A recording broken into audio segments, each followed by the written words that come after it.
إن الحمد لله نحمده ونستعينه ونستغفره ونعوذ بالله من شرور أنفسنا ومن سيئات أعمالنا من يهده الله فلا مضل له ومن يضلل فلا هادي له أشهد أن لا إله إلا الله وحده لا شريك له وأشهد أن محمدا عبده ورسوله لا نبي ولا رسول بعده اللهم صل وسلم على نبينا محمد وعلى آله وأصحابه أجمعين يا أيها الذين آمنوا اتقوا الله حق تقاته ولا تموتن إلا وأنتم مسلمون يا أيها الذين آمنوا اتقوا الله وقولوا قولا سديدا يصلح لكم أعمالكم ويغفر لكم ذنوبكم ومن يطع الله ورسوله فقد فاز فوزا عظيما وبعد فإن أصدق الحديث كتاب الله وخير الهدى هدى محمد صلى الله عليه وآله وسلم وشر الأمور محدثاتها وكل محدثة بدعة وكل بدعة ضلالة وكل ضلالة في النار أما بعد أيها الإخوان والأخوات في الله أعزني الله وإياكم jamaah sahabat tausiyah yang semoga yang dimuliakan Allah Subhanahu wa taala. Alhamdulillah kita sangat bersyukur kepada Allah Subhanahu wa taala di pagi menjelang siang ini memasuki tanggal 25 Muharram 1446 Hijriah yang juga bertepatan dengan tanggal 31 Juli 2024. Bi'aunillahi wa taufiqihi, dengan pertolongan serta taufik dari Allah Subhanahu wa taala kita bisa kembali dikumpulkan dalam majlis yang mulia, yaitu majlis ilmu. Ya, insyaallah di kesempatan pagi hari ini kita akan kembali melanjutkan pembahasan kitab Fiqh Sirah An-Nabawiyah, buah karya dari Fadilatul Syekh Zaid ibn Abdul Karim Az-Zaid. Na'am, hafizahullah taala. Dan kita sekarang sampai pada pembahasan Al-Mabhatsur Rabi', pembahasan yang keempat, yaitu berkaitan dengan Ghazwatu Uhud, perang Uhud. Kanat Ghazwatu Uhud yawm as-sabt fi syahri Syawal min as-sanati ats-tsalitsati min al-hijrah. Jadi perang Uhud ini terjadi di hari Sabtu, jemaah. Ya. Perang Uhud terjadi di hari Sabtu, bulan Syawal tahun ketiga Hijriah. Yang kurang lebih atau lebih sedikit ya, lebih sedikit 1 tahun lebih sedikit ya berlalunya perang Badar. Karena perang Badar itu terjadi di bulan Ramadan tahun kedua Hijriah. Adapun perang Uhud kejadiannya itu tahun ketiga, lebih tepatnya di bulan Syawal. Jadi setahun lebih sedikit lah. Nah, apa sih latar belakang sehingga terjadi peperangan Uhud atau perang Uhud ini? Tidak lain latar belakangnya adalah balas dendam yang dilakukan oleh orang-orang musyrikin Quraisy yang mereka kalah di perang Badar. Ya, dari sini kita menjadi faham. Di antara ciri orang-orang yang tidak beriman adalah mereka memelihara sifat dendam. Ya. Dan dendam yang diperturutkan itu sifatnya justru menghancurkan, jemaah. Membinasakan ya si pemilik jiwa tersebut. Nah, ketika Abu Sufyan kembali dengan membawa kafilah dagangnya, ya, agak flashback ke belakang, peristiwa perang Badar kan diawali oleh ya ketika Nabi sallallahu alaihi wasallam mengerahkan kurang lebih sekitar 300-an pasukan, ya lebih dari 300 pasukan untuk menghadang kafilah dagangnya Abu Sufyan. Bukan untuk ngebegal, tapi untuk mengambil hak, ya, hak kaum muslimin yang tatkala mereka hijrah ke Madinah, mereka dirampas tuh hartanya. Mereka nggak boleh bawa harta sedikit pun. Bahkan orang-orang kaya pun ketika hijrah menjadi miskin. Nah, jadi bukan untuk ngebegal, tapi tidak lain untuk mengambil haknya. Namun ternyata Allah berkehendak lain. kafilah dagang yang dibawa oleh Abu Sufyan ini ya memang jumlahnya sangat besar. Di sini dijelaskan itu yang dibawa hartanya sebanyak 50.000 dinar dan 1.000 ekor onta. Ya. Ini jumlah yang sangat besar jemaah. Masya Allah. Yang kalau Anda coba kalkulasikan 50 dinar itu lebih dari 200 miliar nilainya kalau dirupiahkan jemaah. Ya, itu nilai yang sangat gede ya di masa itu. Nah, di masa sekarang pun sama, nilai yang sangat besar. Artinya banyak yang bisa dilakukan dengan ya harta sebanyak itu. Nah akhirnya selamat, intinya selamat. Makanya yang Nabi hadapi itu bukannya pasukannya Abu Sufyan, tapi justru pasukan tempur yang lebih kuat, bukan kafilah dagang, yaitu pasukan Abu Jahal. Nah, kita persingkat, kita kembali lagi. Ternyata Abu Sufyan selamat, membawa kembali harta benda para pedagang Quraisy. Nah, tapi kenyataannya kan di perang Badar pasukan yang dipimpin oleh Abu Jahal mereka tetap berangkat dan akhirnya mengalami kekalahan. Disitulah muncul rasa dendam.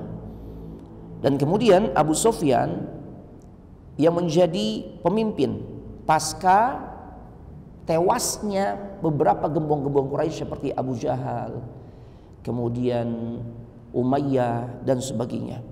Nah, dia berkata di hadapan para pembesar Quraisy, wahai orang-orang Quraisy, ya ma'syara Quraisy, inna Muhammadan, ya sesungguhnya Muhammad telah mengalahkan kalian dan membunuh pemimpin-pemimpin kalian. Lihat, kalimat yang tidak lain tujuannya membangkitkan semangat orang-orang musyrikin Quraisy yang tersisa ya untuk bangkit membalas dendam atas apa yang mereka alami karena berhasil dikalahkan oleh Nabi dan juga kaum muslimin. Pemimpin-pemimpin kalian, pemimpin terbaik tuh, Masya Allah ya. Wa qatala khiyarakum tuh, Muhammad dan bala tentaranya berhasil membunuh orang-orang pilihan kalian nih, pemimpin-pemimpin terbaik kalian. Makanya kemudian beliau mengatakan nih, fa'inuna bihadzal mal ya ala harbihi, maka tolong bantu aku dengan harta ini ya untuk memerangi mereka. Jadi harta yang udah berhasil diselamatkan yang jumlahnya 50.000 dinar, 1.000 ekor unta dengan beragam macam perbekalan ya atau barang dagangan, itu nggak usah diusik-usik deh. Itu kita jadikan sebagai modal untuk perang. Dengan kata lain, Abu Sufyan mengajak orang-orang musyrikin Quraisy untuk berdonasi, tapi di pintu kebatilan. Mereka setuju gak? Mereka sambut gak seruan donasi tersebut? Sambut cuma. Bayangin gak tanggung-tanggung jumlahnya nih. Dari sini kita bisa mengambil pelajaran, jangan sampai kita kalah semangat dengan orang-orang yang berada di atas kebatilan. Mereka bahkan sanggup tuh, harta yang mereka sangat cintai mereka korbankan. Yang penting mereka bisa menuntaskan dendam mereka. Mereka tetap perturutkan kebatilan yang selama ini mereka tegakkan. Ya Allah. Ya makanya jangan sampai ahlul haq, orang-orang yang mengaku dirinya adalah orang-orang yang di atas kebenaran, justru nggak ada semangat untuk berbagi, berdonasi, bersinergi. Dakwah ini butuh support jemaah. Sebagaimana Ibunda Khadijah telah menunjukkan semangat ya untuk mensupport dakwahnya Nabi ketika beliau serahkan semua harta yang beliau miliki. Ya Allah. Ketika sahabat Utsman ibn Affan menyerahkan harta yang beliau miliki berkali-kali, nggak cuma satu kesempatan. Ya, Abdurrahman bin Auf pun demikian, Az-Zubair ibn Al-Awwam, Sa'ad ibn Abi Waqqas, bahkan yang paling hebat, yang dimana hartanya itu paling Nabi katakan bermanfaat untuk dirinya. Nggak ada yang mengalahkan manfaat dari harta sosok sahabat yang satu ini. Hartanya siapa? Abu Bakar As-Siddiq. Allahu Akbar. Ini dalam rangka apa sih? Mendukung dakwah, bersinergi di dalam perkara kebaikan. Ya. Karena terbukti orang-orang yang berada di atas kebatilan saja royal jemaah, royal. Maka kita kadang suka ngenes gitu ya. Ya Allah, itu dia bikin acara untuk hajatan anaknya, ngundang ya penyanyi, artis dan sebagainya, itu bisa ratusan juta atau bahkan miliaran di atas kebatilan. Mereka berani royal. Kenapa kita yang boleh jadi Allah berikan kelebihan harta, atau ada harta yang bisa kita sisihkan, kita nggak mau untuk mengalokasikan di pintu-pintu kebaikan, yang dimana kenikmatannya tidak hanya sebatas kita rasakan di dunia, tapi juga tentu di akhirat. Karena itu diantara cara untuk mengekalkan harta kita. Akhirnya mereka sepakat tuh, sehingga terkumpul 1000 ekor onta, 50.000 dinar. Ya Allah, itu jumlah yang besar jemaah. Ya, jadi apa yang sudah berhasil diselamatkan, ya, sampai kemudian terjadi perang Badar, itu memang tidak ya dikembalikan ke para pemiliknya, tapi udah ini kita jadikan modal untuk perang berikutnya, menuntaskan dendam. Ya, dan tidak hanya itu, mereka butuh pasukan yang lebih besar. Kemarin di Badar 1000 lawan 300 nggak berhasil mengalahkan kaum muslimin. Makanya mereka selalu berpikir, ya, yang pikirannya adalah selalu mengandalkan logika. Kalau gitu kita harus meningkatkan kekuatan dari sisi jumlah pasukan. Akhirnya dia galang tuh, Abu Sufyan menggalang pasukan untuk memerangi Nabi dan juga kaum muslimin, dan mereka meminta kepada kabilah-kabilah yang tersebar, yang tasyiru fi Makkah, yang tersebar di Mekah, ya, dan mereka berhasil tuh, ya, mengumpulkan jumlah pasukan yang jauh lebih besar, yaitu sebanyak 3.000 pasukan, 3.000 prajurit. Ketika sudah terkumpul 3.000, hari Kamisnya berangkat. Ya, hari Kamis di bulan Syawal mereka berangkat. Al-Abbas ibn Abdul Muttalib menulis surat kepada Rasul sallallahu alaihi wasallam menginformasikan apa yang telah terjadi. Makanya sebagian ulama katakan, ya, Al-Abbas ini paman Nabi yang masuk Islam pasca perang Badar, tapi keislamannya masih beliau sembunyikan. Ternyata ada hikmah. Dengan beliau menyembunyikan keislamannya, maka beliau menjadi informan buat Nabi, atau dengan kata lain mata-mata. Dan memang dalam sebuah negara, ya, untuk menjadikan sebuah negara itu bisa kuat dari sisi militer dan bisa untuk menjadi salah satu cara, ya, memantau potensi-potensi konflik yang akan muncul, kekuatan-kekuatan lain yang berpotensi untuk melakukan penyerangan, maka mereka harus menempatkan mata-mata. Dari zaman Nabi sudah terapkan hal itu. Ya. Naam. Al-Abbas bin Abdul Muttalib dia nulis surat ditujukan untuk Nabi dan menginformasikan apa yang telah terjadi. Abu Sufyan sudah berhasil menghimpun 3.000 pasukan. Enggak lama lagi mereka akan bergerak. Ya. Taib. Dan mereka benar bergeraknya di hari Kamis bulan Syawal. Taib. Dan surat ini dibawa oleh seorang kurir. Masya Allah.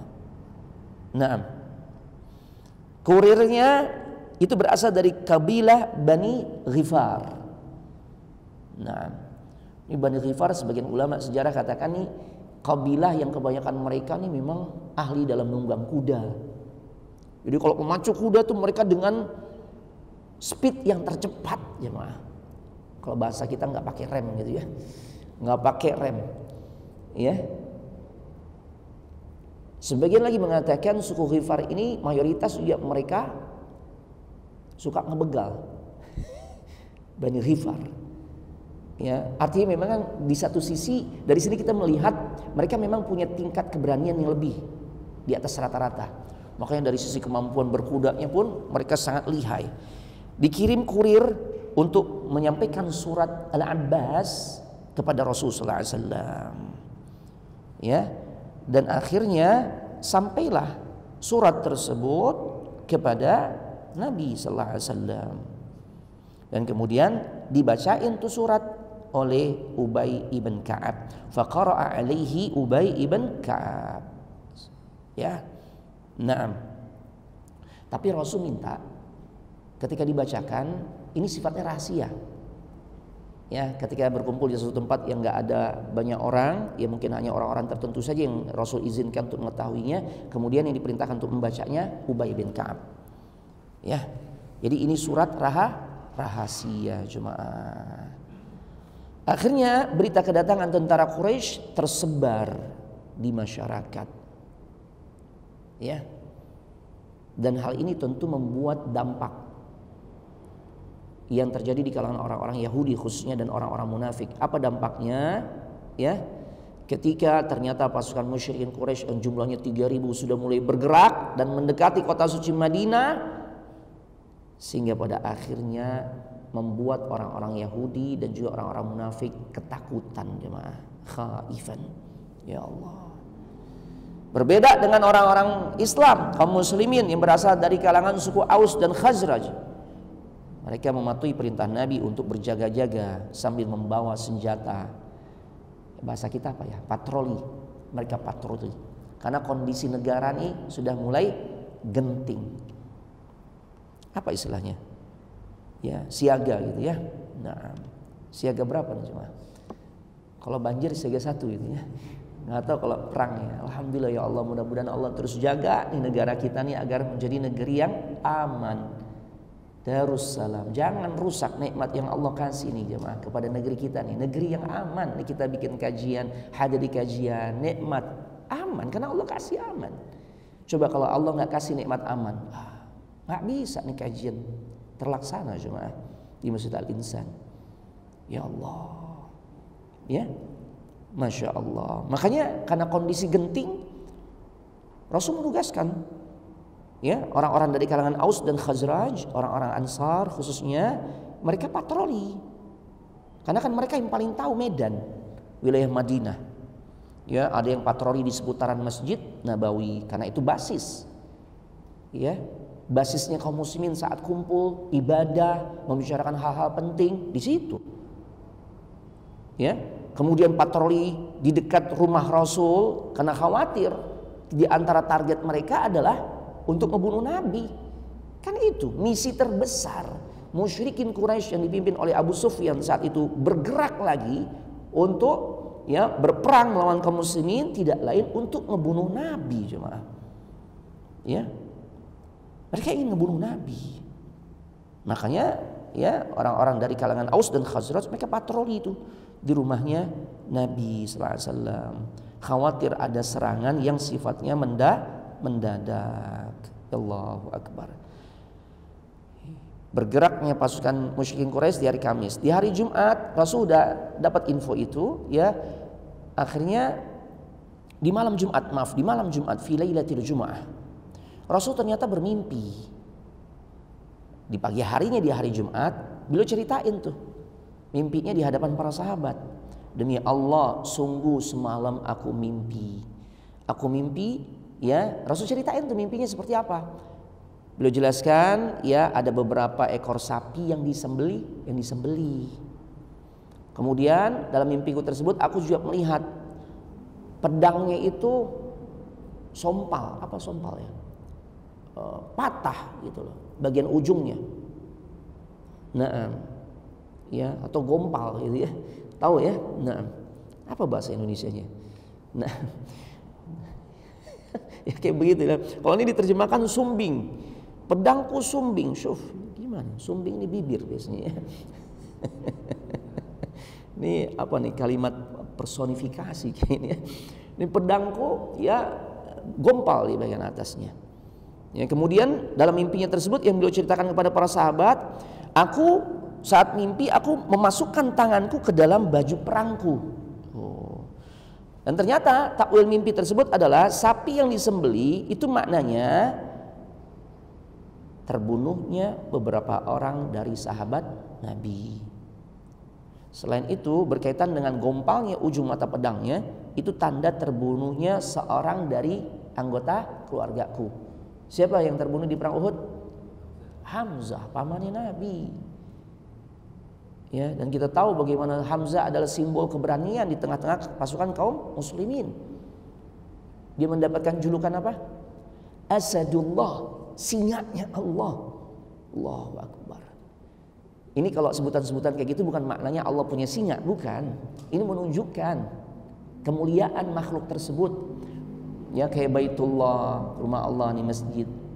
Ya, karena ini mulia, ini tempat yang dimana kita beribadah, sholat, majlis ta'lim, majlis ilmu di sini. Ya, Masya Allah. Saifullah, pedangnya Allah, siapa tuh? Khalid, yang masih berada dalam pasukan musyrikin Quraisy di perang Uhud. Ya Allah. Naam. Ya. Itu jemaah maknanya. Kemudian dari Abu Musa al-Asy'ari, Nabi sallallahu alaihi wasallam bersabda, aku mimpi mengayunkan pedang lalu patah tuh pedang. Ternyata itu isyarat kekalahan yang menimpa kaum mukminin dalam perang Uhud. Kemudian aku ayunkan kembali, maka pedang itu pun menjadi tampak lebih bagus dari sebelumnya. Maksudnya apa? Bagusnya pedang yang sebelumnya gompal itu adalah, ya, pada ayunan kedua, artinya dalam kondisi kalah sekalipun Allah tetap kasih pertolongan buat kaum muslimin. Karena kaum muslimin tetap bersatu. Karena nggak sedikit tatkala sebuah kelompok menderita kekalahan, mereka ujung-ujungnya tercerai-berai. Tapi berbeda dengan yang dialami kaum muslimin. Kalah di perang Uhud, semakin merapatkan barisan. Semakin mereka menjadikan kejadian tersebut sebagai sarana untuk memperbaiki diri, introspeksi. Inilah bedanya orang-orang beriman dengan orang-orang yang tidak beriman. Gak ada tuh nyala-nyalain. Tuh kan, nih gara-gara ente pade sih maunya perang di Uhud. Kan aneh maunya perang kota. Gak ada begitu jemaah. Gak ada, karena ini keputusan. Apapun resikonya, pikul bersama, jangan saling nyalakan. Ini kamu nih mah, kan Abi udah bilang, kan Papa udah bilang, seharusnya jangan sekolah di situ. Tuh. Ini sekarang anak jadi begini, nakal banget nih. Ya tuh, apa manfaatnya saling nyalain? Perbaiki saja, ya. Karena nasi sudah menjadi bubur, jadikan bubur itu menjadi bubur yang enak, bubur ayam, tinggal cari cakwenya, seledrinya, apalagi suiran ayam, Masya Allah. Kalau perlu tambahin jamur, Masya Allah. Nah kan gitu ya, jangan saling nyalain jemaah. Karena kalau udah salah-salahan, nih ujung-ujungnya juga nih berkaitan dengan rusaknya keimanan seseorang pada bab al-imanu bil qadari khairihi wa syarrih. Ini bukan hal yang sebatas tuding menuding saja, enggak. Tuding menuding antara suami dan istri, enggak. Tapi ini bentuk ketidakridhaan seseorang atas takdir Allah. Ini jemaah. Makanya kan kalimat yang paling pas, qaddarallah wa ma syaa fa'ala. Inna lillahi wa inna ilaihi raji'un. Selesai. Allah udah takdirin begini. Ya kita perbaiki. Kadang-kala qaddarallahnya udah bagus, tapi masih ada ujungnya. Tapi kan, tuh, ya kenapa masih pakai tapi kan? Nggak ada lagi tapi kan? Ya, nah, jadi kayak gitu jemaah. Ternyata itu adalah pertolongan Allah. Karena kaum muslimin sekalipun mengalami kekalahan itu bersatu kembali. Aku juga bermimpi melihat beberapa ekor sapi. Demi Allah, ya, sangat baik, dan ternyata mereka adalah kaum mukminin yang terbunuh di dalam perang Uhud. Masya Allah. Kemudian akhirnya Rasul pun bermusyawarah, karena mimpi ini bukan merupakan wahyu dari Allah. Tuh. Ya. Naam. Belum merasa ini hanya sebatas firasat biasa saja, sebagaimana umumnya manusia tatkala bermimpi. Naam. Karena kalau ini merupakan wahyu dari Allah, maka tentu tidak ada pintu untuk bermusyawarah. Rasul sudah langsung sampaikan, ini begini. Besok kita harus begini. Udah saklek, wahyu, kan gitu ya. Dan sahabat pasti meresponnya wa qalu sami'na wa ata'na, kami dengar, kami taat ya Rasul. Ya, tapi ini bukan wahyu. Makanya Nabi sallallahu alaihi wasallam ngajak musyawarah dengan para sahabatnya. Ya, apa kata Nabi sallallahu alaihi wasallam? Bagaimana menurut kalian, kaifa ra'yukum? Ya, apakah lebih baik kita menetap di Madinah? Perang yang kita akan jalani ini perang kota nih, kalau bahasa kita perang kota. Udah kita stay aja di Madinah, ya. Biarkan mereka nanti yang menyongsong kita.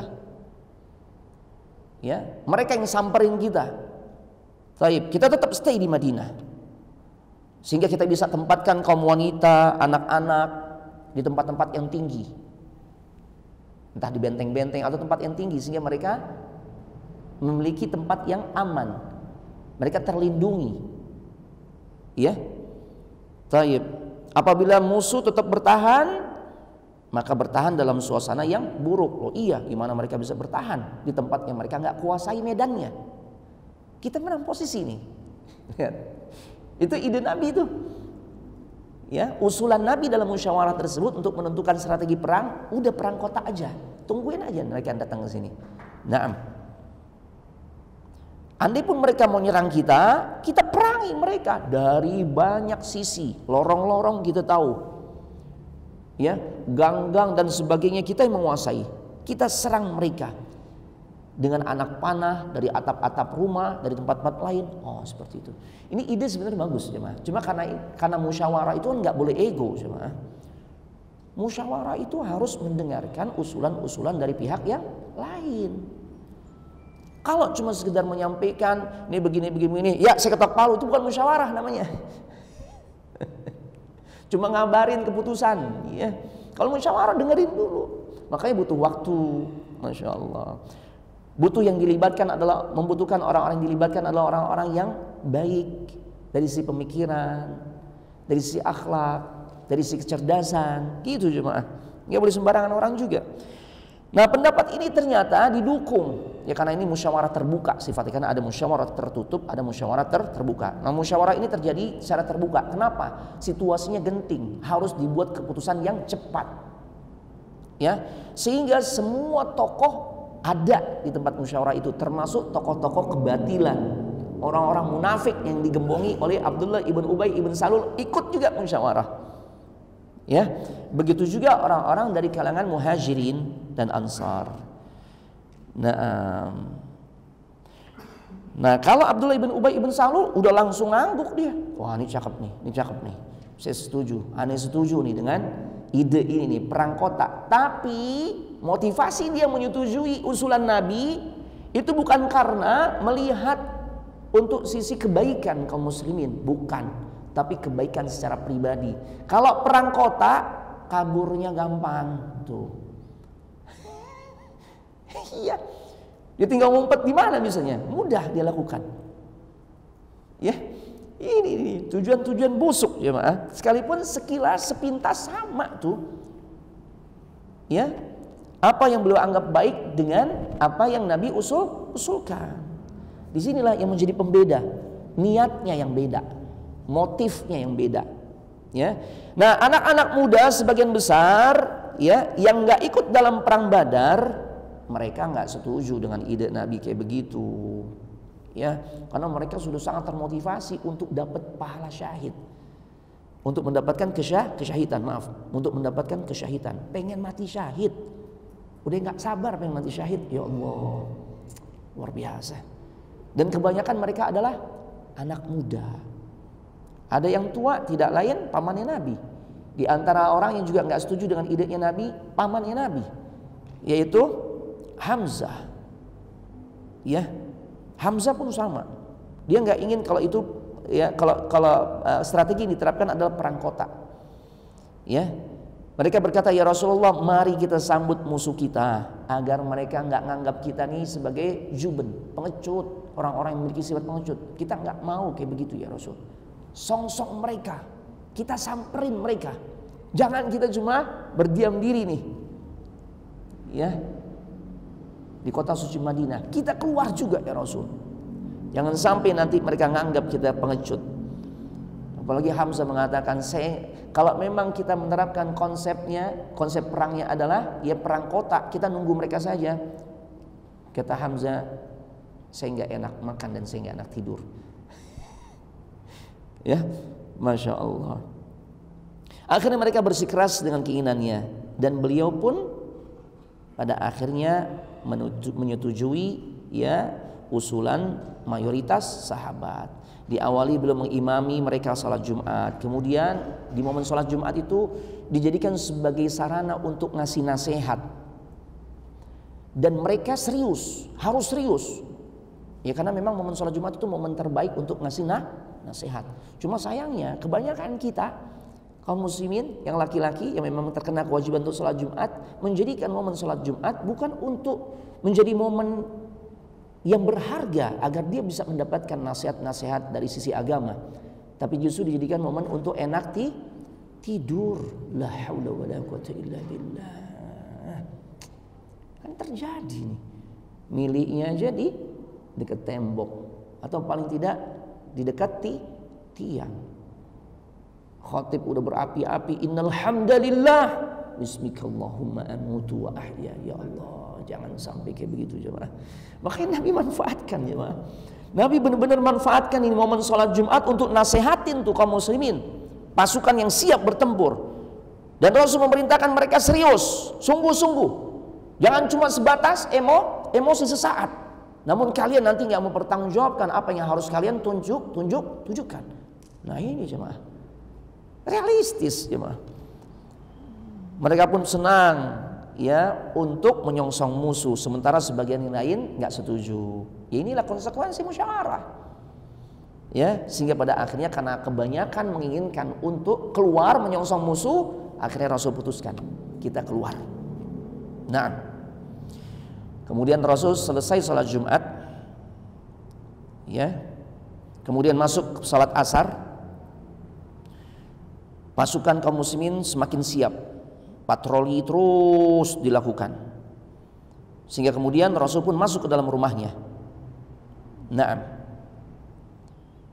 sebagian riwayat mengatakan, tidak ada di buku kita, pada saat Rasul masuk ke rumahnya, yang diizinkan masuk oleh Nabi untuk ke rumahnya itu adalah Abu Bakar As-Siddiq. Dan Rasul perlihatkan, ya Rasul bersiap untuk perang. Ketika beliau pun segera mengenakan 2 baju perangnya. Ya, Rasul udah siap-siap tuh pakai baju perang. Dan baju perang yang Nabi pakai baju besi. Ya, itu baju besinya itu tidak hanya bagian badannya, sampai bagian kepala pun ada baju besinya, helmnya itu. Allahu Akbar. Kita kalau ke museum-museum yang ada di kota suci Madinah atau di Mekah itu ada tuh, replikanya ada. Masya Allah. 2 lapis jemaah. Ini menunjukkan bahwasanya Nabi sallallahu alaihi wasallam tidak kebal. Nggak kebal jemaah. Ngapain cari-cari kebal? Manusia paling mulia aja nggak kebal kok. Artinya udah pasti tuh kalau yang menyelisih Nabi, pastilah yang dia ajak kerjasama, yang dia minta pertolongan bukan Allah, melainkan syaitan. Itulah talbis iblis, tipu daya iblis, tipu daya syaitan. Dianggap itu sebagai kebaikan, padahal ini adalah sebuah kesyirikan. Bukankah sahabat kalau berperang yang mereka cari itu, ya tentu mereka nggak ingin mati konyol, tapi andai pun itu menjadi akhir kehidupan mereka, mereka terobsesi untuk dapat mati syahid. Ya, tidak ada yang kebal. Rasul dan juga para sahabat gak ada yang kebal ya, atau mempelajari ilmu kebal, mengamalkan ilmu kebal. Ya, kemudian datang tuh ke rumah Nabi Sa'ad bin Musa dan juga Sa'ad bin Musa, Sa'ad bin Mu'adz nih ya. Nah, ini salah terjemahan. Gak tahu di buku antum Musa. Aiyah. Ana bawain juga nih redaksi bahasa Arabnya ya. Ana download juga nih. Sa'ad ibn Mu'adz. Ya, orang yang berasal dari kalangan suku Aus, pembesar dari suku Aus. Dan saudaranya namanya Usaid ibn Hudayr. Keduanya berkata, ya, kalian telah memaksa Rasul, ya, untuk memenuhi keinginan kalian perang menyongsong di luar Madinah. Akhirnya kedua orang ini berkata, kembalikanlah keputusannya kepada beliau. Keduanya itu mewakili yang lain, ya, atau menyadarkan yang lain agar sudahlah ikutin aja apa yang diinginkan oleh Nabi, gitulah. Nah, ternyata begitu Nabi keluar, itu mereka berkata, kedua orang ini berkata kepada orang-orang yang sedang berkumpul saat itu. Akhirnya Rasul keluar dari rumahnya dalam keadaan ya sudah lengkap menggunakan 2 lapis baju perang, pedang terhunus dan juga sudah menggunakan tutup kepala baja. Sahabat kaget, baru aja nih ya lewat Usaid bin Hudayr dan Sa'ad ibn Mu'adz, mereka ingin menyampaikan bahwasanya kita siap deh mengikuti strategi perang yang engkau inginkan, perang kota. Tapi ternyata Rasul memang udah putuskan, ya sudah kita songsong mereka.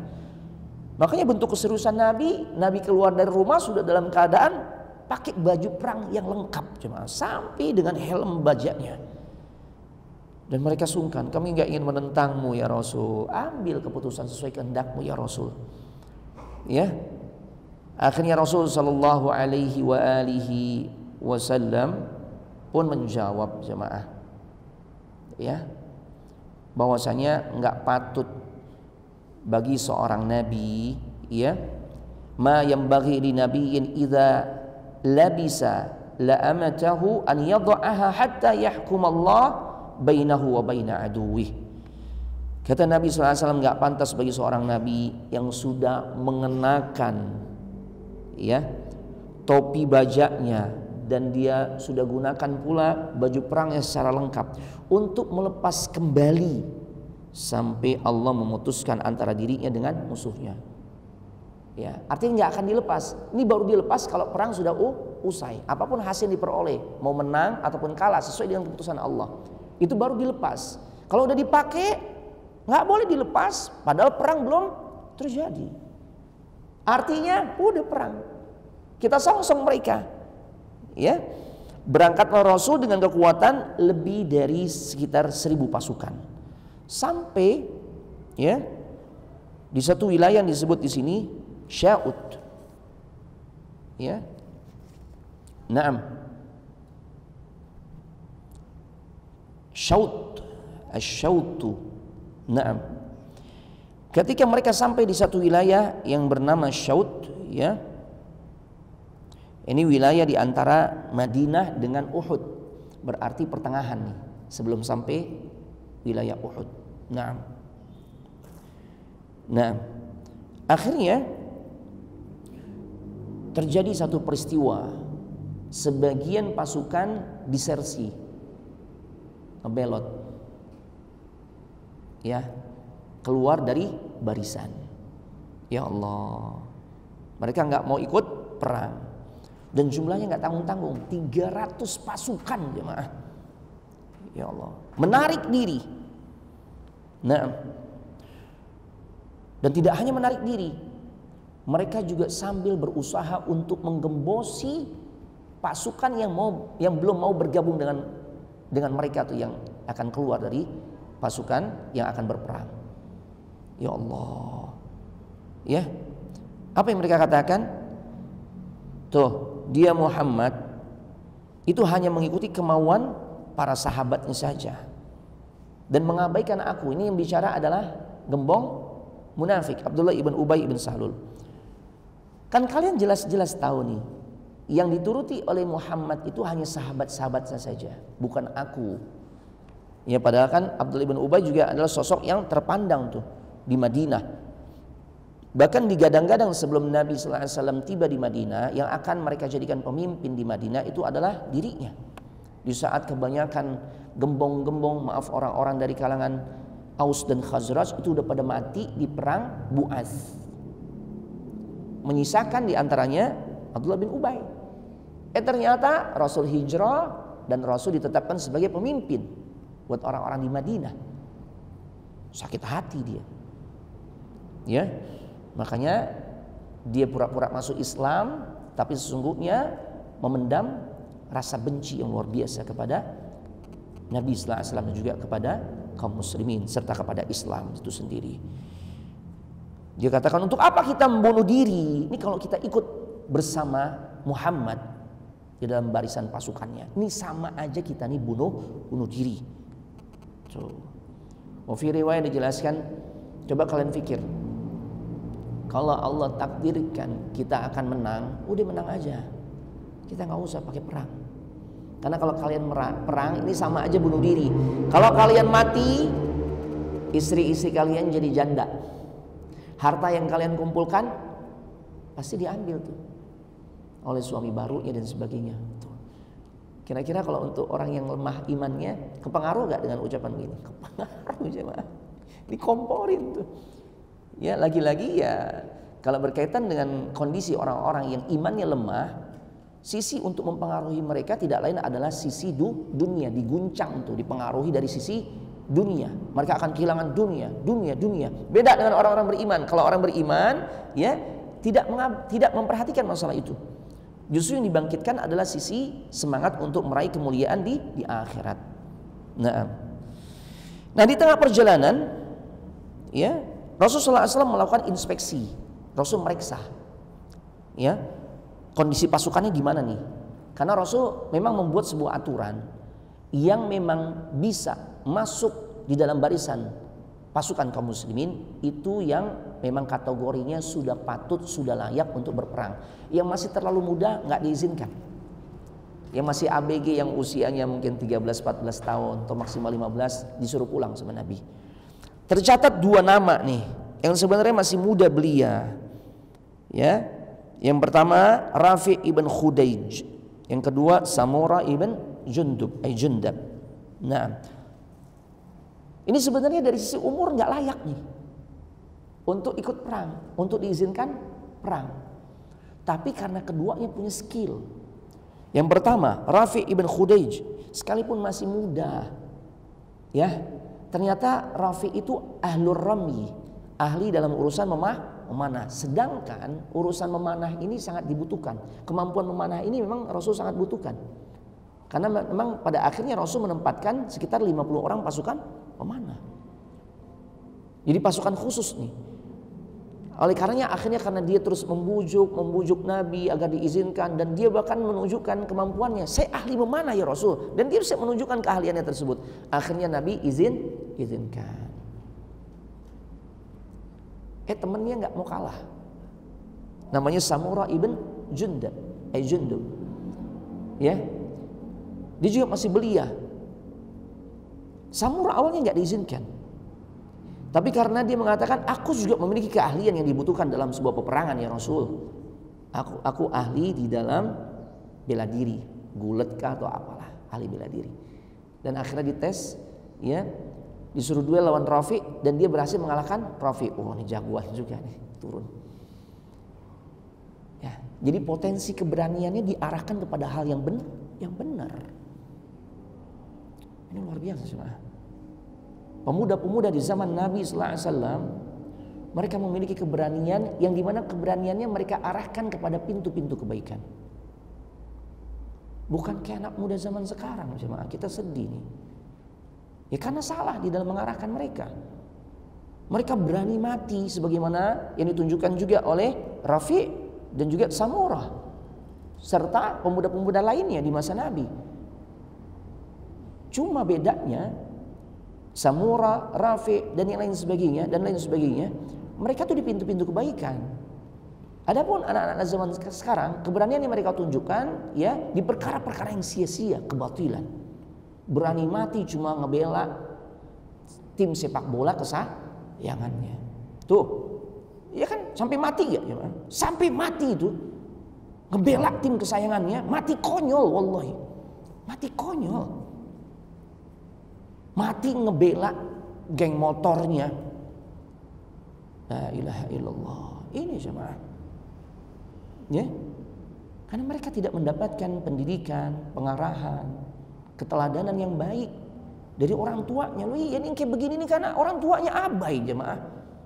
Kalau orang tuanya perhatian, dia tahu nih anaknya belum pulang nih jam sekian. Ya. Karena kalau mencermati nih, ini kan masih rame nih kasus yang sampai sekarang nih, ya Allah terus bergulir nggak kelar-kelar. Kasus kematian siapa tuh di Cirebon? Vina.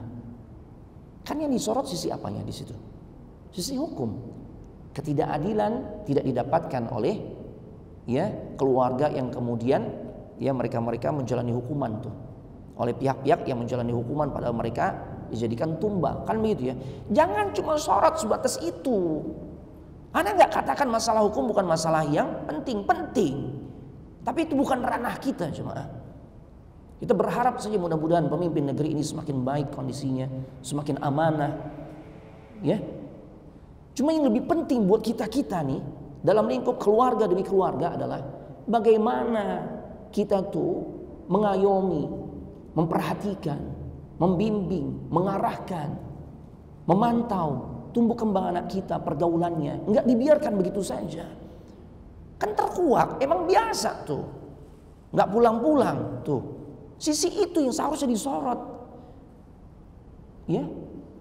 Dan itu bukan hanya terjadi pada sosok yang sekarang lagi viral, enggak, ini banyak nih terjadi di kalangan keluarga muslim jemaah, yang kondisinya seperti itu. Orang tua masa bodoh, anaknya itu mau pulang jam berapa, nggak pulang-pulang, yang penting ente ngabarin deh. Ya Allah, gimana jemaah? Kalau orang tua yang perhatian, masya Allah, pasti mereka akan resah tuh. Biasa jam 5 pulang nih, jam 5:15 nih belum pulang nih. Ditanya tuh, ditanya temannya, dia selidiki ke sekolahnya dan sebagainya. Ini orang tua yang perhatian jemaah. Tapi kalau sampai seperti ini, inilah yang kemudian terjadi. Gak heran kalau kemudian muncul kejadian-kejadian seperti ini. Dan ini tidak hanya ya terjadi pada sosok yang sekarang lagi viral. Ini kalau dibiarkan terus-menerus hal yang seperti ini terjadi di setiap keluarga muslim atau di kalangan bangsa kita nih, ini akan terus terjadi. Ya Allah. Nah, Bapak Ibu jemaah sekalian semoga dimuliakan oleh Allah Subhanahu wa taala. Jadi arahkan potensi-potensi kebaikan yang ada pada anak-anak muda ya di pintu-pintu kebaikan. Berani matinya mereka, ya karena anak-anak muda kan memang semangatnya luar biasa. Arahkan ke pintu-pintu kebaikan.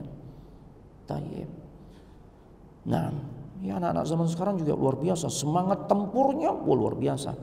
Tapi di game online biasanya ya, PUBG, ya Mobile Legend dan sebagainya. Ya Allah. Ya. Rasulullah SAW melanjutkan perjalanannya seraya berkata, siapa orang yang bisa mengantarkan kami ke pihak musuh lebih dekat lagi? Ya, artinya Rasul kembali mengajak kaum muslimin untuk bermusyawarah, jemaah. Ya, di dalam menentukan tempat yang strategis sebagai base, untuk dijadikan sebagai base camp kita nih di mana nih? Rasul butuh petunjuk dari orang-orang yang lebih faham. Ini bentuk ketawaduan Nabi sallallahu alaihi wasallam. Rasul juga bukan sosok pemimpin yang arogan. Maka muncul Abu Khaythamah, dia berkata, "Ana ya Rasulullah." Ya, kemudian beliau ajak Nabi untuk melintas ke sebuah bukit yang namanya Bani Harithah. Ya. Dan juga di situ ada perkebunannya. Ya. Artinya Rasul butuh shortcut nih. Jalan pintas. Karena dengan lebih dulu tiba di lokasi, itu kalau dalam sebuah kancah peperangan itu akan menjadi keuntungan tersendiri sehingga dia bisa memilih mana tempat yang lebih strategis, di mana beliau akan menempatkan pasukan pemanahnya. Ya, itu bisa diterapkan kalau memang lebih dulu sampai. Nah, makanya Rasul butuh nih shortcutnya nih, jalan pintasnya kemana nih untuk lebih dulu sampai Uhud. Luar biasa cuma. Ya, akhirnya Abu Khaythamah tuh yang nyaut, saya tahu ya Rasul. Tapi nanti kita akan melewati areal perkebunan kurma. Ya. Ternyata itu perkebunan kurma milik Murabba' bin Qaizi. Orang munafik, udah munafik, buta pula matanya. Ya Allah. Nah, ketika ia mendengar Nabi dan sahabatnya akan ngelewatin kebun miliknya, kebun kurma miliknya, apa yang terjadi? Dia ambil segenggam tanah atau pasir, kemudian dia lemparin ke arah para sahabat sambil sumpah serapah.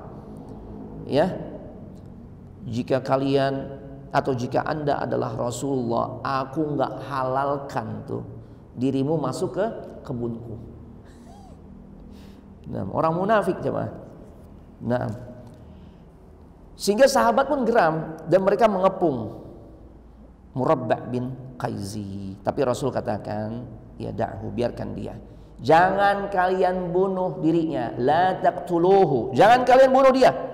Sesungguhnya orang ini udah buta hatinya sebagaimana dia telah dibutakan oleh Allah pada matanya. Udah, enggak masalah, ini orang ini enggak berdampak besar ya. Nah, udah enggak usah dibunuh. Nah, akhirnya Rasul melanjutkan perjalanannya hingga sampai di sebuah lembah Uhud.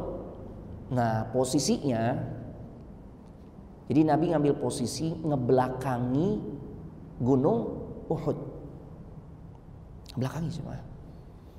Apa sih maksudnya? Kenapa Nabi kok ngambil posisi ngebelakangin Gunung Uhud? Jadi Gunung Uhud berada di bagian punggungnya Nabi dan kaum muslimin. Ya, kenapa nggak Nabi jadikan Gunung Uhud itu sebagai backgroundnya di depannya gitu ya? Kan gitu ya? Ini pertanyaan-pertanyaan yang logis ya. Dibahas oleh para ahli sejarah. Ini menunjukkan kecerdasan Nabi. Nabi melihat situasi dari mana pergerakan musuh akan datang. Kemudian potensi-potensi mereka bisa melumpuhkan kekuatan kaum muslimin yang jelas-jelas lebih sedikit jumlahnya. Yang tadinya 1000 lawan 3000 aja udah kalah jauh tuh. Ditambah lagi membela 300, tinggal 700 lawan 3000. Yang awalnya 3 kali lipat ini menjadi 4 kali lipat lebih nih. Kekuatan mereka jauh lebih kuat. Makanya Rasul harus cermat. Nah, kenapa beliau menempatkan posisi kaum muslimin, pasukan kaum muslimin membelakangi Jabal Uhud? Agar tidak ada banyak celah bagi musuh untuk menyerang kaum muslimin dari arah belakang. Tuh. Karena nggak mungkin mereka dengan kekuatan 200 pasukan berkudanya, sayap kanan dipimpin oleh Khalid, sayap kiri dipimpin oleh Ikrimah bin Abu Jahal. Mereka tuh bisa dengan begitu cepat naiki Gunung Uhud, kemudian muncul tiba-tiba dari belakang. Gunung Uhud tuh luar biasa, tinggi dan panjangnya sekitar 8 km jemaah. Gak mudah untuk ditembus. Jadi seakan-akan Nabi menempatkan Gunung Uhud itu sebagai benteng di bagian belakangnya. Ini cerdas jemaah. Nah, cuma ada celah nih yang dimana sangat mungkin andai pun ada celah orang-orang musyrikin Quraisy yang jumlah pasukannya jauh lebih besar, 4 kali lebih besar dibandingkan yang dimiliki oleh kaum muslimin, mereka bisa menyerang kaum muslimin dari arah belakang, itu tidak lain dari arah sayap kiri pasukan kaum muslimin. Kalau di posisi pasukan musuh berarti ada di sayap kanannya mereka. Sayap kanannya mereka dipimpin oleh Khalid bin Walid, sayap kirinya dipimpin oleh Ikrimah. Tuh. Celah yang sangat mungkin ditembus itu sebelah kiri itu, sebelah kiri kaum muslimin atau sebelah kanannya musyrikin Quraisy. Nah, makanya bagaimana menutup celah itu? Nabi tempatkan khamsuna rumman, 50 orang pasukan pemanah. Sehingga 50 orang pasukan pemanah ini menjadi benteng yang kuat. Ketika udah mulai bergerak, kan mereka pasti ngincer posisi ini nih untuk ditembus ya, sehingga mereka bisa menggempur kaum muslimin dari berbagai macam arah, dari arah depan berduel ya, kemudian dari arah kiri, sayap kiri pasukan kaum muslimin atau sayap kanan pasukan musuh. Dia tembus tuh, kalau ditembus nanti mereka bisa tuh masuk ke arah, ngerangsek ke arah belakang kaum muslimin. Tuh.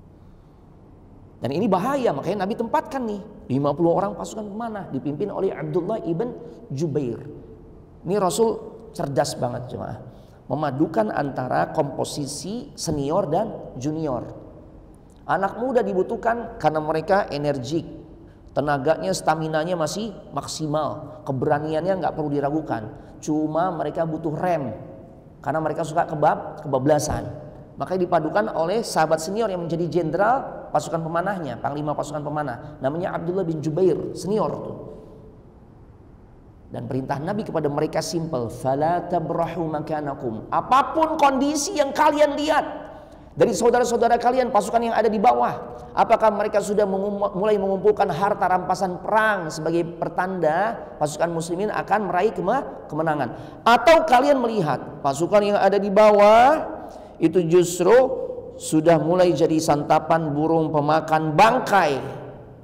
Pesan Nabi simple dan gak banyak, cuma satu, fala tabrahu makanakum, jangan bergeser dari tempat kalian kecuali nanti ada komando dari Abdullah bin Jubair atau komando langsung dari beliau. Apapun kondisinya. Tuh, tegas banget kan? Iya. Karena memang pasukan ini sangat vital jemaah. Ketika ada upaya untuk masuk dari arah tersebut, panah-panah yang dilontarkan oleh pasukan pemanah yang jumlahnya sekitar 50-an ini akan mengusir pasukan musuh. Nggak sanggup musuh untuk terus merangsek. Terlebih sebagian ahli sejarah mengatakan kemampuan para pemanah di kalangan para sahabat Nabi, ya, itu bukan sekali tarik tuh satu anak panah, enggak. Itu banyak anak panah sekali tarik. Ini menunjukkan betapa kekuatan mereka, kekuatan fisik mereka di atas rata-rata orang zaman sekarang. Pernah latihan mana? Ya Allah. Ya kita belum urusan ngebidik kan, kalau biasa kalau latihan mana kan urusan narik dulu deh, nguatin tangan, pergelangan tangan. Ya Allah, narik aja nih. Biasanya pulang nih paling nggak setengah hari nih tangan nggak enak nih. Minta pijitin sama bini dan sebagainya, begitu biasanya. Ya, itu baru urusan narik senarnya tuh. Ya. Narik talinya. Kemudian ngejaga konsistensinya, gemeter apa enggak, goyang apa enggak, baru begitu. Belum diisi oleh anak panah. Para sahabat itu kalau manah itu banyak anak panah tuh yang dia taruh tuh, masya Allah, luar biasa kemampuan mereka. Ya, dan itu sangat efektif, terbukti. Ya, di awal peperangan, di awal peperangan itu sebelum perang kolosal yang terlewatkan di halaman 394. Itu diawali dengan pertarungan satu lawan satu. Itu biasa perang zaman dulu begitu. Ini menunjukkan perang zaman dulu tuh gentle cuma. Satu lawan satu dulu tuh, duel satu lawan satu. Muncul Tolha bin Abi Tolha dari pasukan musuh. Ya, dia yang megang panji orang-orang musyrikin Quraisy. Rayah, bendera itu simbol kekuatan tuh, ya dipegang oleh seorang yang dipercaya tuh. Kuat, ahli perang, ahli berduel dan sebagainya. Dipercayakan kepada Tolha bin Abi Tolha. Dia ajak tuh siapa di barisan kaum muslimin yang siap menyambut ya tantangannya. Ternyata muncul langsung rangsek Zubair ibn al-Awwam, sahabat yang keberaniannya di atas rata-rata. Ya, Zubair seorang sahabat yang tingkat keberaniannya di atas rata-rata. Kenapa beliau menjadi sosok sahabat yang sangat pemberani? Karena didikan emaknya. Zubair kecil dibawa ke tempat yang gelap, ya, dibawa ke tempat yang gelap, ditinggalin sama emaknya, mau nangis nggak apa-apa, sampai dicibir oleh orang-orang, jangan kejam sama anak, wahai Ummu Zubair. Apa kata Ummu Zubair? Nggak apa-apa, saya berharap dia nanti gede nih jadi pemberani. Dan ternyata benar jemaah. Artinya pola asuh sejak kecil itu berpengaruh. Kita pengen ya anak kita nih nanti mondok, jangan bikin terlalu lengket sama orang tuanya. Tuh, nilai-nilai kemandirian sudah mulai tanamkan. Nah, kalau selesai makan, piring kamu, nggak usah piring abi, piring umi, nggak. Piring kamu, gelas kamu, sendok kamu, garpu kamu yang nyuci nak ya. Tuh, abi juga gitu, abi cuci itu. Jadi mulai dilatih dia, mulai dilatih. Itu realistis kan? Kejam kalau memang piring abi, piring umi, piring pembantu, nah itu tuh nggak bener tuh. Ya, nah, didik begitu. Jangan bikin dia terlalu lengket, bergantung sama orang tua. Kenapa? Nanti pada saat waktunya tiba, selesai dia masa SD-nya, mau masuk masa SMP, kita mau pesantrenin, nggak bisa lepas jemaah. Ya. Jangankan udah sampai pesantren baru survei aja udah gelendotan, nggak mau pulang tuh kan terlalu lengket jemaah. Nah makanya ketika ibunya Zubair ibn al-Awwam pengen nih Zubair jadi kesatria, jadi pemberani ini, makanya pola pendidikannya pun cocok. Taruh tempat gelap, tinggalin, mau nangis, mau saya diledek, dicibir sama orang-orang sekampung nggak masalah. Oh ini tanggung jawab saya kan begitu ya. Nah, sama jemaah, kalau kita berada di pintu kebaikan, pola pendidikan yang kita terapkan ke anak-anak kita nih, insya Allah baik. Ya, nggak menyalahi rambu-rambu syariat sesuai dengan sunnah Nabi Sallallahu Alaihi Wasallam. Karena kita ingin mendisiplinkan anak-anak kita, tapi terkesan di hadapan banyak orang ini kejem banget nih ente. Nggak usah pedulikan. Emang mereka peduli kalau nanti anak kita nih ternyata nggak baik tumbuh kembangnya, kan nggak peduli mereka. Yang ada justru nyalain lagi, dulu tuh ngedidiknya nggak bener tuh kan. Ya, kadang-kala kan kita nggak bisa menerapkan kedisiplinan karena masih dengar tuh kanan kiri.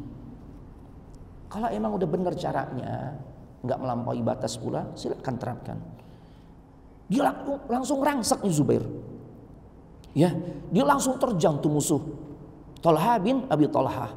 Langsung dia tebas batang lehernya jemaah. Fi riwayat dijelaskan, ya, saat dia menunggangi seekor kuda, dia loncat dari atas kudanya, dia langsung tebas tuh Tolha bin Abi Tolha di bagian batang lehernya, langsung nyungsep tuh musuhnya. Ya Allah. Sampai kemudian Nabi SAW mengomentari, Ya, mengomentari sosok Zubair ibn al-Awwam.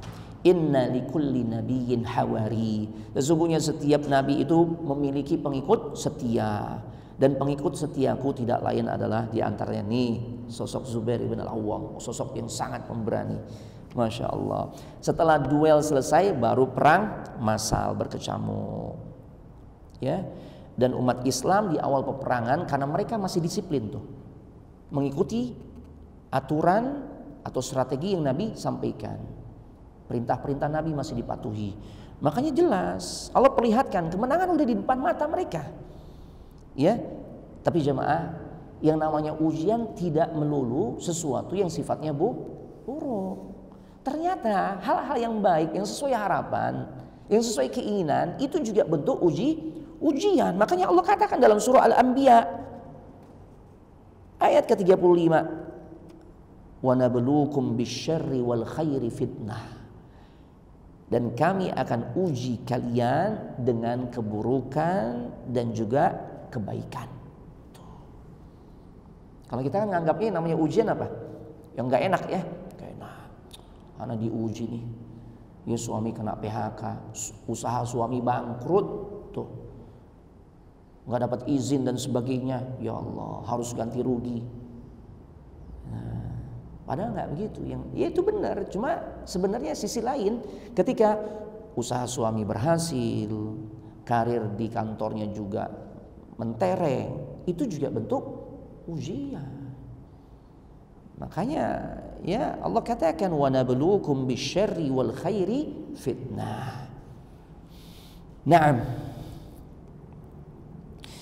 Nah, di awal peperangan umat Islam diuji dengan kebaikan. Mereka mampu perlihatkan bagaimana keberanian dan kepahlawanan mereka sehingga membuat kaum musyrikin lemah, nggak berdaya. Ya. Taib, sampai menjadikan orang-orang musyrikin Quraisy yang jumlah pasukannya lebih besar lari ketakutan, jemaah. Bara bin Azib berkisah, sampai-sampai pasukan yang paling belakang itu udah nggak mereka pedulikan lagi. Siapa pasukan yang mereka tempatkan di belakang di kalangan musyrikin Quraisy? Perempuan. Mereka tempatkan perempuan itu sambil bawa pisau atau benda-benda tajam, pedangkah, tombakkah, dan sebagian menabuh genderang sambil mengungkapkan syair-syair pembangkit semangat untuk pasukan musyrikin Quraisy. Mereka bawa senjata itu tujuannya selain untuk membela diri atau membunuh musuh dari kalangan kaum muslimin yang mereka anggap musuh, mereka juga bisa saja tuh jadikan pedang-pedang atau senjata tajam mereka untuk membunuh pasukan mereka sendiri jika mereka kabur tuh. Ya. Kabur dari perang. Kenapa? Dianggap bikin malu. Ya. Tapi karena keadaan sudah sangat hancur lebur di kalangan mereka, mereka pun udah ketakutan. Sampai-sampai Bara bin Azib bercerita, mereka merasakan aib yang luar biasa di kalangan wanita-wanita mereka, yang mereka ya sampai mengangkat baju-baju gamis mereka. Itu mereka anggap aib tuh, sehingga kelihatanlah aurat mereka, gelang kaki mereka tuh kelihatan. Mereka menganggap itu aib, kelihatan gelang kaki. Syuf, wanita musyrikah, wanita musyrik di zaman dulu merasa aib gelang kakinya kelihatan, jemaah. Ini kalau gelang kaki apa sih, jemaah? Ya, mungkin betisnya sendiri pun semua betis belum kelihatan, jemaah. Kesingkap dikit. Nah kalau gelang kaki kan di bawah. Subhanallah, aib. Lantas gimana dengan wanita-wanita muslimah zaman sekarang? Ya, jangankan betis, lebih dari betis kelihatan nggak ada rasa malunya, jemaah. La haula wala quwata illa billah. Ini jemaah, ini juga harus tanamkan dari kecil nih. Ya, tanpa memaksa, boleh saja orang tua tuh dibeliin dari sejak kecil baju-baju yang syar'i, dipilihin tuh yang adem. Ya, agar mereka terbiasa, jemaah. Agar muncul rasa malu. Sehingga kita dapati kan ada anak kecil, dia belum terkena beban syariat untuk menutup aurat, tapi tatkala keluar rumah diajak abinya untuk keluar rumah nggak pakai jilbab, mereka nggak mau. Jilbabku bi, jilbabku. Kenapa? Mereka sudah ditumbuhkan dari kecil. Tapi kalau pola pendidikannya sebaliknya, udah biarin aja Ustadz, ini mah hak asasi manusia, dia menutup aurat atau enggak. La haula wala quwata illa billah. Ya, ini jemaah. Taib. Jadi kaum musyrikin sebenarnya sudah kalah jemaah. Mereka udah nggak pedulikan lagi wanita-wanita yang mereka bawa tuh. Ya Allah. Bahkan Wahsy pun bercerita. Wahsy sang eksekutor Hamzah. Ya. Di dalam Sahih Bukhari beliau bercerita, Hamzah adalah sosok yang berhasil ngebunuh majikanku yang namanya Tu'aimah. Ya. Taib. Kemudian Jubair bin Mut'im berkata kepadaku, kalau kamu berhasil membunuh Hamzah yang dia telah berhasil membunuh pamanku, aku ingin balas dendam. Ya, caranya lewat engkau. Engkau berhasil membunuh dirinya, kamu akan menjadi manusia yang merdeka. Engkau nggak jadi lagi budak. Engkau jadi manusia merdeka. Ini tawaran menarik gak? Menarik. Siapa yang nggak ingin? Ya, dirinya merdeka. Siapa budak yang nggak ingin dirinya bisa menjadi manusia merdeka? Tentu pengen jemaah. Cuma dia juga sadar diri nih Wahsy. Kalau untuk duel secara langsung melawan Hamzah nggak bakal menang. Dia udah ngukur Hamzah itu ya luar biasa kemampuan tempurnya. Makanya dapat julukan Asadullah, singanya Allah jemaah. Kita tahu yang namanya singa kan? Ya, bagaimana keganasannya. Ya, bagaimana dia memangsa ya setiap hewan-hewan yang ada di sekitarnya, luar biasa. Taib. Nah makanya dia pakai cara, yaitu dengan cara yang pengecut. Dia sembunyi di satu tempat di balik batu besar sambil melihat pergerakan Hamzah. Nah di saat Hamzah lagi lengah, ya namanya menghadapi banyak pasukan kan, banyak musuh, ya ada saat-saat di mana lengah. Lengah di sini adalah saat yang tepat di mana si Wahsy akan melontarkan tombaknya, benar. Ya. Dan memang keciri Hamzah itu ini untuk menunjukkan bagaimana pemberaninya sosok Hamzah. Dia justru mencirikan dirinya nih. Kan ada kalanya orang bertempur ya nggak ingin dikenali musuh gitu ya. Mungkin dengan berkamuflase mirip-miripin dengan mereka ya, pakaian mereka dan sebagainya. Kalau Hamzah enggak, dia cirikan tuh di bagian dadanya itu ya diletakkan bulu-bulu burung onta. Jadi kalau ada pasukan di barisan kaum muslimin yang cirinya di bagian dadanya di baju perangnya itu ada bulu-bulu burung onta, itu sehamzah tuh. Luar biasa. Nah akhirnya dari kejauhan dari balik batu dia lontarkan tuh tombaknya dan berhasil tuh mengenai ya perutnya atau dadanya Hamzah sampai tembus ke belakang. Allahu Akbar. Dan kemudian menjadi syahidlah Hamzah ibn Abdul Muttalib. Tapi pada akhirnya Wahsy pun mendapatkan hidayah. Ini cuma ya, kita nggak tahu akhir kehidupan seseorang. Ini dulu pembunuh ya, pamannya Nabi nih, yang bikin Nabi itu nangisnya luar biasa. Kesedihan yang Nabi rasakan saat itu luar biasa jemaah. Makanya Ibunda Aisyah beberkan di antara kesedihan-kesedihan yang dialami oleh Nabi, di antaranya adalah saat beliau melihat pamannya meninggal. Tuh. Allahu Akbar. Tapi tatkala Allah sampaikan hidayah kepada dirinya, masuk Islam dan dan beliau sangat bertekad untuk menebus kesalahannya di masa lalu. Dengan tombak yang sama, maka dia gunakan untuk membunuh manusia di antara manusia yang paling bejat yang mengaku dirinya sebagai nabi, yaitu Musailimah Al-Kadzdzab. Tuh. Ya. Orang-orang beriman tuh begitu, bukan berarti mereka nggak pernah berbuat dosa, melakukan perbuatan dosa, tapi dosa yang mereka lakukan, mereka ingin tebus tuh dengan amal saleh. Naam, ya, itu jemaah rahimanallah wa iyyakum. Dan kemudian petaka terjadi ketika sebagian pasukan pemanah, sebagian besar lebih dari 40. Tadi Rasul tepatkan 50. Mayoritasnya lebih dari 40 udah nggak taat lagi terhadap aturan yang Nabi sampaikan. Mereka nggak boleh bergerak sebelum ada komando. Ternyata begitu mereka melihat orang-orang yang dibawa pasukan kaum muslimin sudah mulai itu ngumpulin harta rampasan perang, ghanimah. Di antara mereka nyeletuk, ghanimah, ghanimah, ghanimah, ghanimah. Kita kalau nggak turun nggak kebagian nih. Ya Allah, godaan dunia jemaah. Orang-orang sekaliber mereka nih yang keimanan luar biasa, sama dunia kegoda juga kan, apalagi kita. Makanya Nabi sampai sifati agar kita hati-hati dengan pesona dunia. Inna dunya hulwatun khadirah. Sesungguhnya dunia itu manis dan hijau. Ada pembahasan menarik jemaah. Imam Nawawi ketika mensyarah hadis riwayat Imam Muslim ini di dalam kitab Syarah Sahih Muslimnya, beliau mengungkapkan kenapa Nabi pilih rasa manis untuk mengungkapkan tentang pesona dunia. Padahal rasa yang kita bisa nikmati itu bukan hanya manis. Ada asin, ada asam, ada kecut, ada pahit, ada hambar dan sebagainya. Tapi kenapa Nabi gunakan manis untuk menggambarkan dunia? Ya, ternyata Imam Nawawi katakan karena rasa ini adalah rasa yang paling banyak digemari oleh kebanyakan manusia. Mau dia anak kecil, mau orang tua, sangat suka dengan rasa manis. Wallahi benar.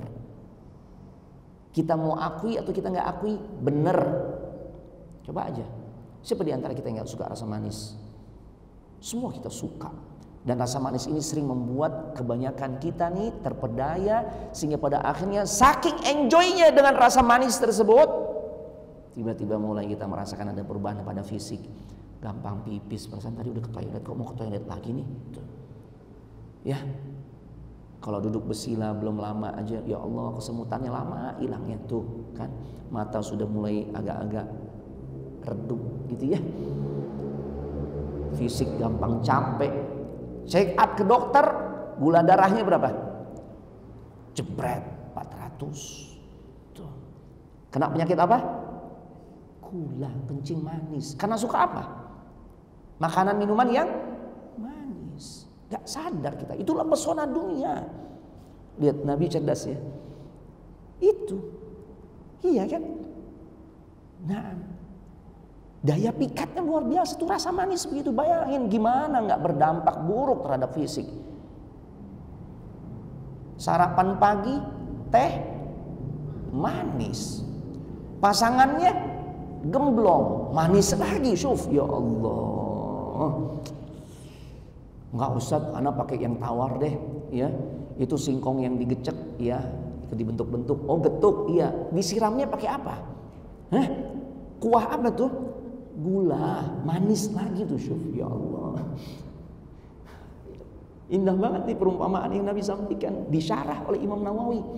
Yang kedua jemaah, kenapa Nabi SAW ungkapkan dunia itu pesonanya dengan salah satu warna?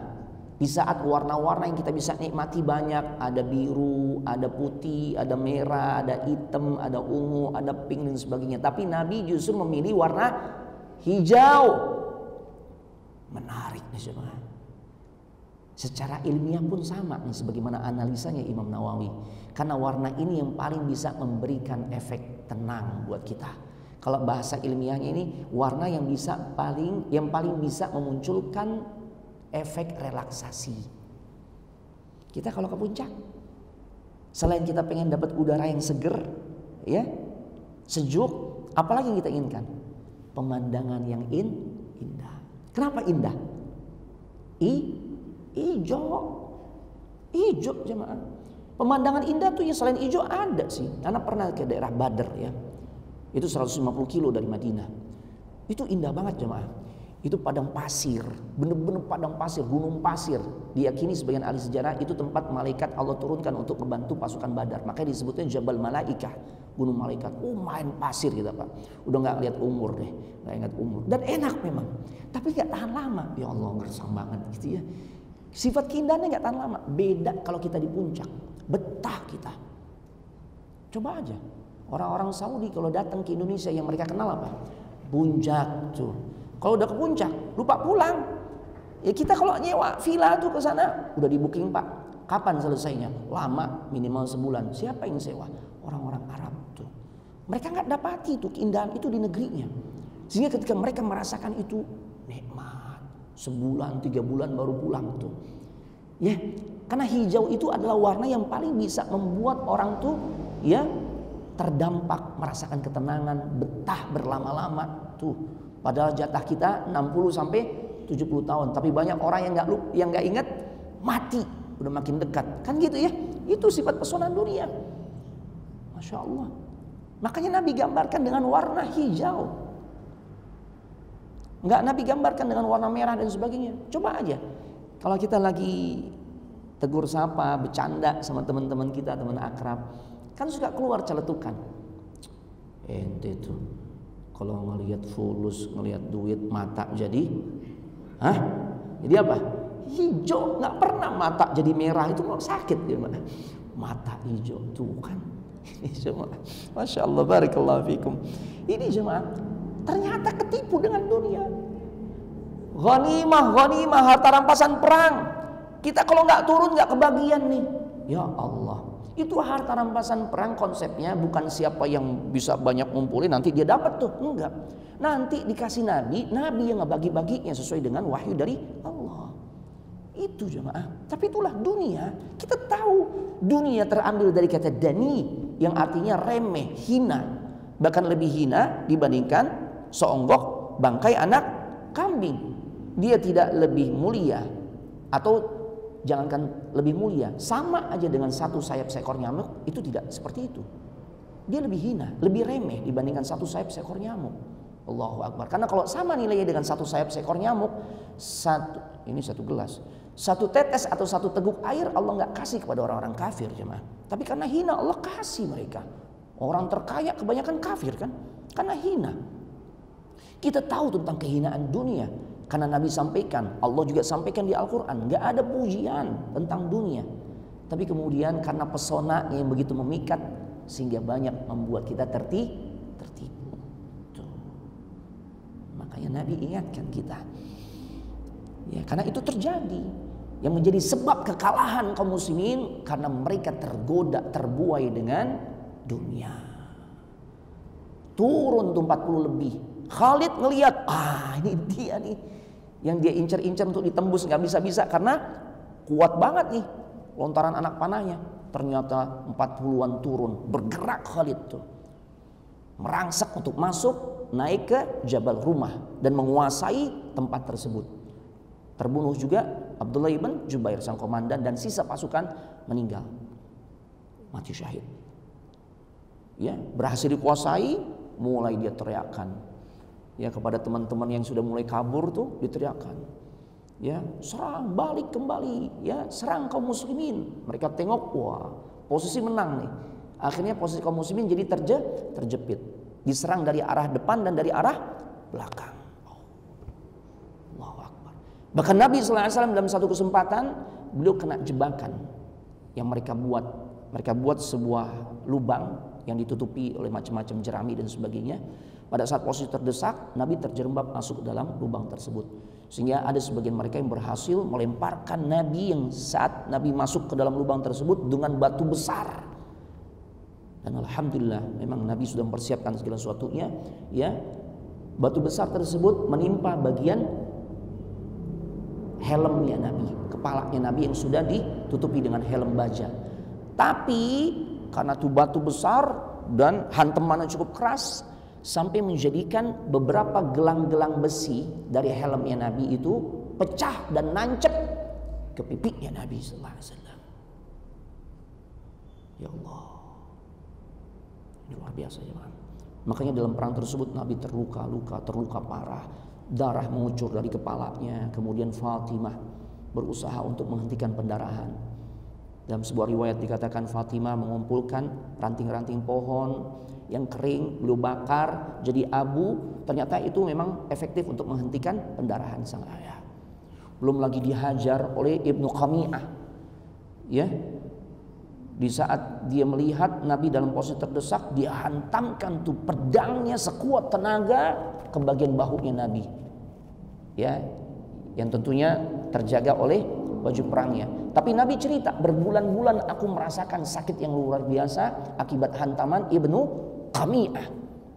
Dan Nabi berdoa, semoga Allah hancurkan orang yang telah membuat diriku seperti ini. Dan ternyata benar, matinya Ibnu Qami'ah ketika dia pulang ke kampungnya. Ya, dia ditanduk oleh kambing-kambing yang dia miliki, jatuh dari jurang sampai tulangnya hancur berantakan. Al-jaza min jinsil amal, balasan berbanding dengan perbuatan. Dia tuh yang bikin Nabi merasakan sakit berbulan-bulan, Allah jadikan matinya hancur berantakan tuh tulang-tulangnya. Ya, ditanduk sama kambing. Allahu Akbar. Ya, itu jemaah. Yang sehingga akhirnya dalam posisi terdesak kaum muslimin berusaha untuk melindungi Nabi. Ya, ada sosok sahabat yang begitu pemberani namanya Abu Dujana. Ketika Nabi ya menjadi target utama untuk dibunuh dengan anak panah yang dilontarkan oleh musuh, tombak-tombak dan sebagainya, maka beliau jadikan tubuhnya seperti tameng hidup, sehingga dikisahkan Abu Dujana itu ya bagian punggungnya kayak landak, jemaah. Itu nancep anak panah yang nggak kehitung banyaknya, belum lagi pedang yang nancep, dia nggak rasakan sakit untuk demi melindungi Nabi sallallahu alaihi wasallam. Luar biasa. Ya. Sampai kemudian Nabi sallallahu alaihi wasallam naik menyelamatkan diri ke bukit Uhud. Naam. Ya. Taib. Dan saat itu Abu Sufyan udah happy banget nih. Dengan pedenya dia mengatakan, dengan sombongnya dia mengatakan, "Afikum Muhammad. Muhammad masih hidup gak? Di antara kalian apakah Muhammad masih hidup?" Ya. Nabi sallallahu alaihi wasallam katakan, "Jangan ada yang jawab. La tujib." Diam semuanya. Ya. Kemudian dia lanjutkan lagi nih kesombongannya. Abu Sufyan mengatakan, "Afikum Ibnu Quhafah. Apakah Ibnu Quhafah, maksudnya Abu Bakar As-Siddiq, masih hidup, ada di tengah-tengah kalian?" Kata Nabi, "Jangan jawab." Ya. "Afikum Umar. Umar masih hidup gak di antara kalian?" Jangan jawab. Ya. Taib. Kemudian dia berkata, "Oh, kalau begitu mereka udah pada mati, udah pada tewas." Dia katakan begitu. Ya. Seandainya mereka masih hidup, pasti mereka ngejawab. Akhirnya Umar nggak mampu mengendalikan emosinya. Kita tahu bagaimana karakter Umar kan, gregetan dia. Ya, dikatakan perkiraanmu salah. Wah, ya adu Allah, wahai musuh-musuh Allah, perkiraan kalian salah. Semoga Allah menghinakan kalian semua. Ya, maka Abu Sufyan pun tatkala mendengar itu jengkel dia. Akhirnya dia ucapkan kalimat-kalimat yang menunjukkan pengagungan terhadap Tuhan-Tuhan mereka. Ya, Hubal dia bangkitkan tuh, hidup Hubal ya. Akhirnya Nabi sallallahu alaihi wasallam ketika mendengar mereka mengucapkan kalimat seperti itu, kata Nabi, "Ajibu." Jawab. Kata sahabat, "Bagaimana kita bisa menjawabnya? Dengan apa kita menjawab ya Rasul?" Ya. Kata Rasulullah SAW, "Katakan Allah lebih tinggi dan mulia." Makanya mereka teriak, "Allah ya lebih tinggi dan lebih mulia." Abu Sufyan berkata lagi, "Kami memiliki Tuhan Uzza yang paling mulia, sementara kalian tidak memiliki kemuliaan." Kata Rasul, "Jawab. Dengan apa kami harus menjawab? Bagaimana cara menjawabnya ya Rasul?" Akhirnya Rasul juga mengatakan, "Allah penolong kami, sementara kalian tidak memiliki penolong." Wah. Ya, nah, Abu Sufyan berkata, "Hari ini kami telah menebus kekalahan kami di perang Badar, dan perang akan terus berlanjut. Kalian telah mendapatkan perlawanan yang seimbang, dan aku tidak memerintahkannya, dan kamu pun tidak mampu mencederai diriku." Masya Allah. Dia menunjukkan kesombongannya intinya. Ya, taib. Nah, kemudian kita menjadi faham bencana di fase ini yang menimpa kaum muslimin. Ya, kaum muslimin mengalami kekalahan. Taib. Dan kaum musyrikin berupaya untuk membunuh Nabi sallallahu alaihi wasallam. Dan itu dilakukan di antaranya oleh Ibnu Qami'ah. Di sini tertulis Ibnu Qum'ah. Ya. Taib. Tapi kemudian ya Ibnu Qami'ah dihadang oleh Mus'ab ibn Umair. Ya. Karena Mus'ab ini ternyata sosok sahabat yang mirip Nabi. Maka akhirnya Mus'ab ini yang dibunuh oleh Ibnu Qami'ah karena dikiranya Nabi. Makanya tersebar kabar Muhammad maktul, Muhammad telah terbunuh. Makanya sebagian sahabat udah nggak semangat lagi untuk berperang. Buat apa kita berperang? Karena Nabi sudah tidak ada. Tapi sebagian sahabat lagi mengatakan kita justru harus terus berperang. Ya, karena Nabi kita telah terbunuh. Kenapa kita juga tidak menyongsong mati syahid sebagaimana yang didapatkan oleh Nabi kita? Akhirnya banyak di antara sahabat yang juga melakukan hal itu. Di antaranya Anas bin Nadhr. Ya, dia bangkitkan tuh semangat kaum muslimin. Jangan berhenti berperang, terus berperang. Ya, dia katakan, "Wahai kalian semua, Kalaupun Muhammad telah terbunuh, sesungguhnya Rabbnya Muhammad tidak akan pernah mati. Tuh. Ya. Ayo berperang sebagaimana beliau berperang dan mendapatkan kesyahidan. Lalu Anas berdoa, ya Allah, aku mohon ampun kepadamu dari apa yang mereka, yaitu kaum muslimin, katakan, dan aku berlepas diri dari apa yang dibawa oleh mereka, itu orang-orang musyrikin. Kemudian Anas ketemu Sa'ad bin Mu'adz, dan Anas berkata kepada Sa'ad, ya Sa'ad, ana ashumma raihatal jannah. Wahai Sa'ad, aku cium bau aroma surga dari bukit Uhud. Artinya beliau nggak ingin berlama-lama tuh untuk terus bertempur sehingga mendapatkan kesyahidannya. Luar biasa jemaah. Wallahu ta'ala a'lam wa a'lam, ya. Ini bisa Anda sampaikan di dalam peristiwa perang Uhud, Rasul mengalami luka-luka yang cukup parah, giginya patah, ya, bibir bawahnya dan keningnya robek, 2 mata besi nancep di pipi beliau, kemudian dicabut oleh Abu Ubaidah ibn al-Jarrah, tuh yang cabut gelang-gelang topi besinya Nabi, topi bajaknya Nabi tuh Abu Ubaidah ibn al-Jarrah. Kenapa pakai gigi? Karena beliau khawatir kalau pakai tangan tuh bikin Nabi sakit. Jadi beliau gigit tuh sampai giginya tuh patah, jemaah. 2 gigi serinya Abu Ubaidah ibn al-Jarrah patah. Dan kemudian beliau mendapatkan julukan, ya, dengan kondisi ompongmu engkau semakin ganteng, katanya itu, masya Allah. Ya, barakallahu fikum. 70 sahabat mati syahid, jemaah, dan kebanyakan mereka adalah kaum Ansar. Itulah yang kemudian saat kita berziarah ke Jabal Uhud, kita berkesempatan ke areal pemakaman, ya, syuhada Uhud. Saat kita datang ke sana tuh bukan hanya sebatas kita abadikan momen-momen tersebut dengan foto-foto, kita sambil meresapi di sini nih peristiwa besar pernah terjadi. Ya, superhero Islam nih muncul dari sini nih, luar biasa. Dan kita ceritakan kepada anak-anak kita tentang, ya, kisah heroik mereka. Semoga itu menjadi inspirasi buat anak cucu keturunan kita nih agar meneladani sosok para sahabat. Ini jemaah. Jadi jangan superhero yang fiktif, yang pakai celana dalam aja nggak tahu mana harus dia pakai, di depan atau di luar, di dalam atau di luar, kan gitu. Kita tuh di sejalan yang begitu. Yang kita idolakan kan yang begitu kan. Yang urusan pakai celana dalam aja nggak tahu tuh di mana dia harus pakai. Itu yang kita idolakan jemaah. Kenapa kita nggak kenalin Mus'ab ibn Umair? Ya, kenapa kita nggak kenalkan Hamzah ibn Abdul Muttalib, Anas ibn Nadhr, dan sahabat-sahabat yang lain? Allahu Akbar. Ya, ini jemaah. Wallahu ta'ala a'lam wa a'lam. Ya Allah, nanti kita lanjut deh faedah yang bisa kita ambil, ya. Taib, indakum soal. Ada pertanyaan jemaah? Ini asyik nih kalau cerita Uhud nih pada saat umroh jemaah. Biasanya anak ajak naik ke Jabal Rumah.